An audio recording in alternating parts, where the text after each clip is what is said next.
والعاقبة للمتقين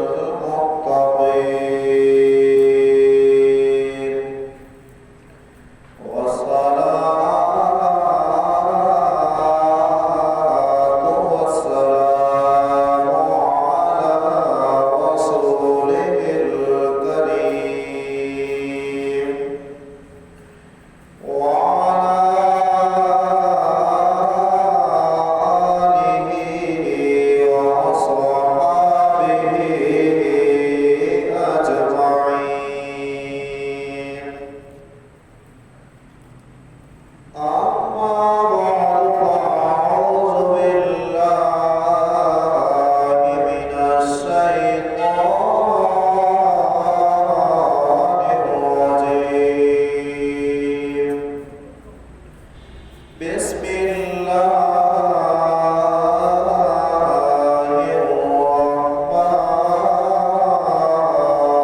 الرحيم.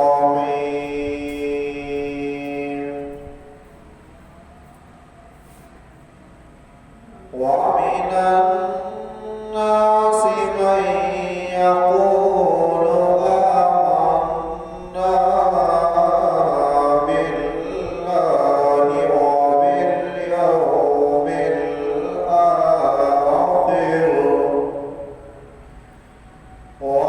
وباليوم الآخر وما هم بمؤمنين.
عزیزان گرامی،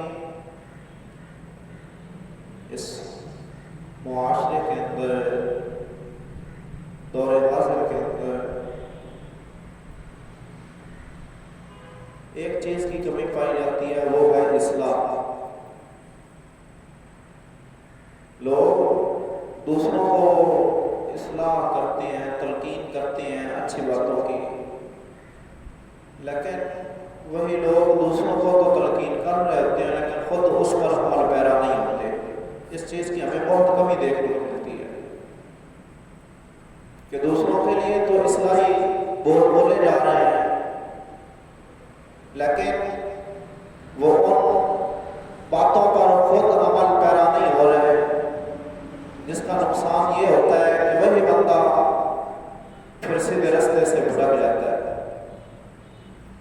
اور جب وہ سیدھے رستے سے بھٹک جاتا ہے، سیدھے رستے سے ہٹ جاتا ہے، تو نہ صرف دنیا میں ضلالت کماتا ہے بلکہ آخرت میں بھی وہ ذلت و رسوائی کا سبب ہوتا ہے، اور وہی اس کے اعمال، وہی اس کے کام اس کو آخرت میں رسوا کرنے کا سبب بنتے ہیں۔ تو اس لیے میں نے آج جو موضوع اختیار کیا ہے وہ ہے کہ ہم اپنی اصلاح کیسے کریں۔ اور ذہنی طور پر کچھ لوگ ایسے ہوتے ہیں جو دعویٰ کرنے والے ہوتے ہیں کہ ہم تو ایمان والے ہیں، ہم مسلمان ہیں، وہ اس بات کے داعی ہوتے ہیں، دعویٰ کرنے والے ہوتے ہیں کہ ہم تو مسلمان ہیں، ہم نے کلمہ پڑھ لیا ہے، ہم اللہ کو بھی مانتے ہیں، تو اب ہم اسلام کے اندر داخل ہو گئے ہیں، لیکن وہ اسلام کی باتوں کو نہیں اپناتے، دعویٰ کرتے ہیں کہ ہم مسلمان ہیں، لیکن جو اسلام ہمیں حکم دے رہا ہے ان چیزوں پر عمل پیرا نہیں ہوتے، ان چیزوں کو اپناتے نہیں ہیں، اور جب ان چیزوں کو اپناتے نہیں ہیں، ان چیزوں پر عمل پیرا نہیں ہوتے، تو اللہ رب العزت نے اس صورت حال کو بھی قرآن مجید فرقان حمید کے اندر ذکر کر دیا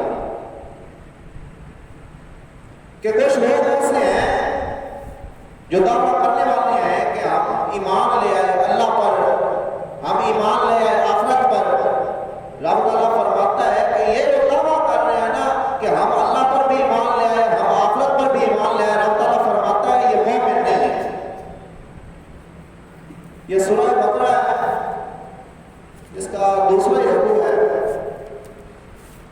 خالق کائنات نے اس کے اندر بھی اس بات کو بیان فرمایا، فرمایا وَمِنَ النَّاسِ مَن يَقُولُ آمَنَّا بِاللَّهِ وَبِالْيَوْمِ الْآخِرِ، فرمایا لوگوں میں سے کچھ لوگ ایسے یقولون، وہ کہتے ہیں آمنا، ہم ایمان لے آئے، ہم ایمان لے آئے کس پر؟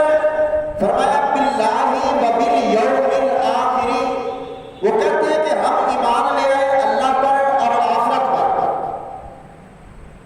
رب تعالیٰ فرماتا ہے کہ یہ جو دعویٰ کر رہے ہیں نا وَمَا هُمْ بِمُؤْمِنِينَ، رب تعالیٰ فرماتا ہے یہ ایمان والے نہیں ہیں، حالانکہ وہ دعویٰ بھی کر رہے ہیں کہ ہم اللہ پر ایمان لے آئے، ہم آخرت کو بھی مانتے ہیں۔ رب تعالیٰ اس کے باوجود فرما رہا ہے، اپنی لارائب کتاب کے اندر بیان فرما رہا ہے کہ وہ مومن نہیں ہے۔ یا اللہ یہ تو دعویٰ بھی کرنے والے ہیں، یہ تو آخرت کو بھی ماننے والے ہیں، تجھ پر ایمان لانے والے ہیں، اس کے باوجود تم اپنی لارائب کتاب میں کہتا ہے کہ یہ ایمان والے نہیں ہے، اس کا سبب کیا ہے؟ رب تعالیٰ فرماتا ہے ان کا ظاہر کچھ اور ہے، ان کا باطن کچھ اور ہے،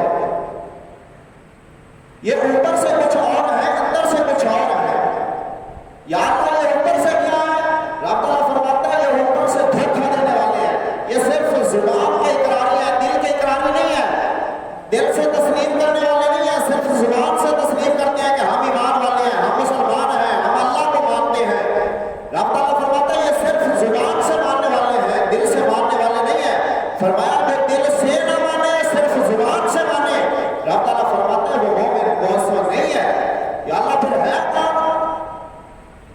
ادھر سے تو دعویٰ ہو رہا ہے کہ وہ ایمان والا ہے، ادھر سے وہ دعویٰ کر رہا ہے کہ میں آخرت کو بھی مانتا ہوں، دعویٰ کر رہا ہے کہ میں اللہ کو بھی مانتا ہوں۔ یا اللہ تو پھر ہے کون؟ انکاری تو نہیں ہے، کافر تو نہیں ہے۔ رب تعالیٰ فرماتا ہے یہ لوگ منافق ہیں۔ اور ایک بات آپ ذہن نشین کر لیں کہ